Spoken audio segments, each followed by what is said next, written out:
প্রায় ২ যুগ পর ভারতের বিপক্ষে ঐতিহাসিক জয়ের উচ্ছ্বাসে মেতে উঠল বাংলাদেশের ফুটবল।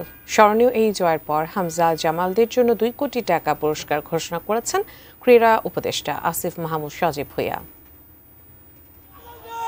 গল্পের শুরু মাঝে যাই থাকুক, শেষটা যেন চিরায়িত গোল হজম।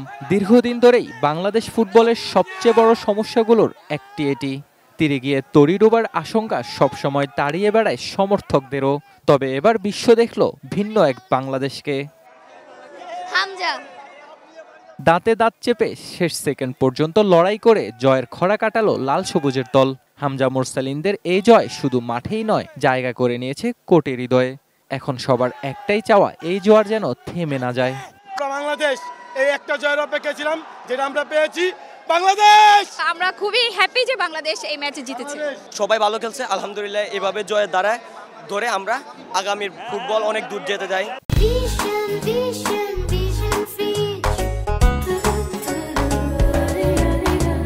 প্রতিবেশী দেশ ভারতের সঙ্গে যে কোনো খেলাতেই সব সময় থাকে উত্তেজনা। সাম্প্রতিক সময়ের নানা ঘটনা তাতে আরও ঘি ঢেলেছে।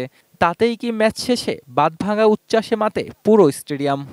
আমরা অলওয়েজ আশা রাখি যে বাংলাদেশ একসময় ওয়ার্ল্ড কাপ খেলবে।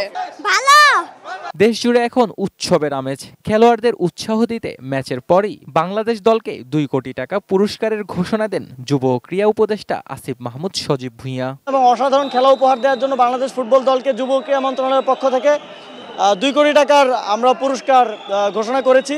২২ বছর আগের অনুভূতি ফিরে পেয়ে আনন্দিত বাফুফে সভাপতি তাবিদ আউয়ালও। তবে বাছাই উতরাতে না পারার আক্ষেপও আছে তার। আমাদের বছরটা ভালোভাবে শেষ হয়েছে।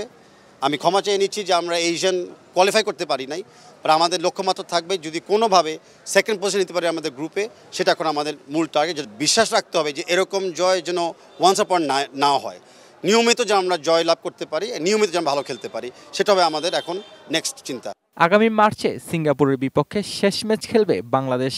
ভারতের বিপক্ষে ম্যাচে একটি স্বপ্ন পূরণের অনুভূতি নিয়ে বাংলাদেশের চোখ এখন সামনের দিকে। Mahmud Ibrahim, ATN news, Dhaka.